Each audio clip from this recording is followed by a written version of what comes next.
আসসালামু আলাইকুম। আমাদের আঞ্জুমিরা হসপিটালে আল্লাহর রহমতে আজকে 6টা ছেলে বাবু হয়েছে এবং একটা মেয়ে বাবু হয়েছে আলহামদুলিল্লাহ। এই যে হচ্ছে এটা রাজকন্যা মেয়ে বাবু। তো মেয়ের মা, হ্যাঁ হ্যাঁ হ্যাঁ, মেয়ের মা আসলে আমাদের কি বলবো, আমার অনেক বড় ফ্যান, খুবই ভালো। তো উনি চাচ্ছিল নর্মাল ডেলিভারি, কিন্তু শেষ মুহূর্তে গিয়ে অনেক ভয় পাচ্ছিল যে যদি কোনো প্রবলেম হয়, ভয় পাচ্ছিল যে ব্যথা উঠলে পারবে কিনা। তো যাই হোক, তার হাজবেন্ড অনেক দোয়া করে দিল, আল্লাহ কি অশেষ রহমত। ওনার কিন্তু ব্যথা অনেক কম হয়েছে শেষ মুহূর্তে। উনি শুধু পুশ করছিল, কিন্তু অনেক ব্যথা কম হয়েছে। পরে আমি ওনার হাজবেন্ডের কাছে শুনে রাখলাম কি কি দোয়া করতে হয়, তারপর উনি কিন্তু লিখে দিয়েছে। আমি এই উনি কি যে যে দোয়া বলেছে আমি পোস্ট করে দিব, হ্যাঁ। যাদের বাবু হবে তারা এই দোয়াগুলো পড়বেন। আমি ভেবেছি যে যখন বাবু ডেলিভারি করাবো আমি নিজেও এই দোয়াগুলো পড়বো। আয়াতুল কুরসির কথা কিন্তু উনি বলেছে, সূরা ফাতিহার কথা বলেছে, আরেকটা সূরার হচ্ছে কত নাম্বার আয়াত যেন বলেছে, আমি আপনাদেরকে বলে দিব।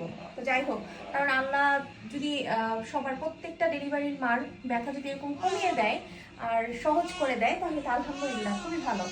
আর এই বাবুর, হ্যাঁ, বাবুর নানা হচ্ছে আমাদের টাঙ্গাইলের বড় মসজিদের ইমাম সাহেব। তো যাই হোক, বাবুর জন্য সবাই দোয়া করবেন। আর এখানে দুটো ছেলে বাবু আছে, এটা হচ্ছে মেয়ে বাবু। আমাদের আঞ্জুমিরা হসপিটালের শুরুটা খুবই সুন্দর হয়েছে। প্রত্যেকটা বাবু কালকে সুন্দর মতো হয়েছে, জোড়ায় জোড়ায় বাবু হয়েছে কালকে, দুইটা বাবু একসাথে হয়েছে। এটা হচ্ছে রাত্রি 8:55 হলো, আর একটা হলো 9টার সময়, মানে এরকম একদম একসাথে দুইটা করে বাবু হয়েছে। আর বাকি 4টা বাবু কালকেই ছুটি দিয়ে দিয়েছি। তো যাই হোক, আমার দেখা যায় একদিনের ভিডিও তার পরের দিন আপলোড করতে হয়, তাছাড়া হয় না, কারণ সারাদিন মিলে আপডেট হয়। তো দেখা যায় যে হ্যাঁ হ্যাঁ হ্যাঁ হ্যাঁ হ্যাঁ, সকালেও হয়, রাতেও হয়, দুপুরেও হয়। তো যাই হোক, আমাদের সবার জন্য দোয়া করবেন। আর বরাবরের মতো একই কথা বলবো যে অ্যাটেন্ডেন্সটা কম নিয়ে আসবেন। যে রোগীর সাথে অ্যাটেন্ডেন্স যত কম থাকবে তার নর্মাল ডেলিভারি হওয়ার চান্স তত বেশি থাকবে।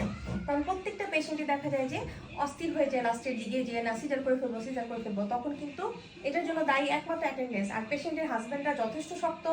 আর আমি দেখতে পাচ্ছি যে এখনকার হাজবেন্ডরা সত্যি অনেক অমায়িক, তারা তাদের ওয়াইফের প্রতি অনেক বেশি উইক। তারা আর কি বলবো, কিন্তু উইক থাকা সত্ত্বেও তারা চায় নর্মাল ডেলিভারি হোক, কারণ তারা জানে যে নর্মাল ডেলিভারিটা কতটুকু সেফ এবং কতটুকু ভালো।